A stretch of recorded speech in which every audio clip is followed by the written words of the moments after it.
Hello সবাইকে, আজ আমি শেয়ার করব কিভাবে সহজেই কাপড়ে ফলস দেওয়া যায়।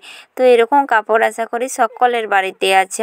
তো এরকম কাপড়ের সমস্যা কি সকলেই জানো, তার জন্য সেম কালারের ফলস নিয়েছি এবং ফলসটা সমান আলতো হাতে মেলে তাকে মেশিনের সাহায্যে সেলাই করে নিয়েছি এবং এপার থেকে সেলাই করেছি ওপাটে যেন সেম থাকে। একদমই সেম কালারের সুতা দিয়ে সেলাইটা করেছি যাতে ওপারে একদমই বোঝা না যায় যেটাতে একটি ফলস দেওয়া আছে প্রফেশনাল লুক দেওয়ার জন্য এবং পরতেও খুব হেল্পফুল। তাই আমি বলবো যে এরকম কাপড়ে অবশ্যই ফলসটা লাগাও, কারণ এরকম কাপড়ে ফলস না দিলে পায়ে সব সময়ের জন্য লেগে যায়।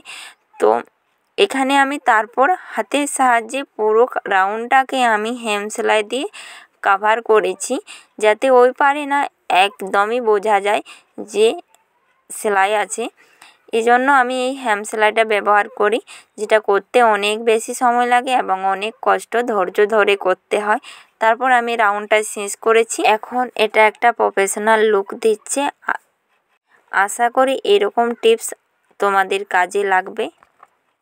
যদি পছন্দ হয়ে থাকে তাহলে লাইক শেয়ার কমেন্ট প্লিজ করে দিও।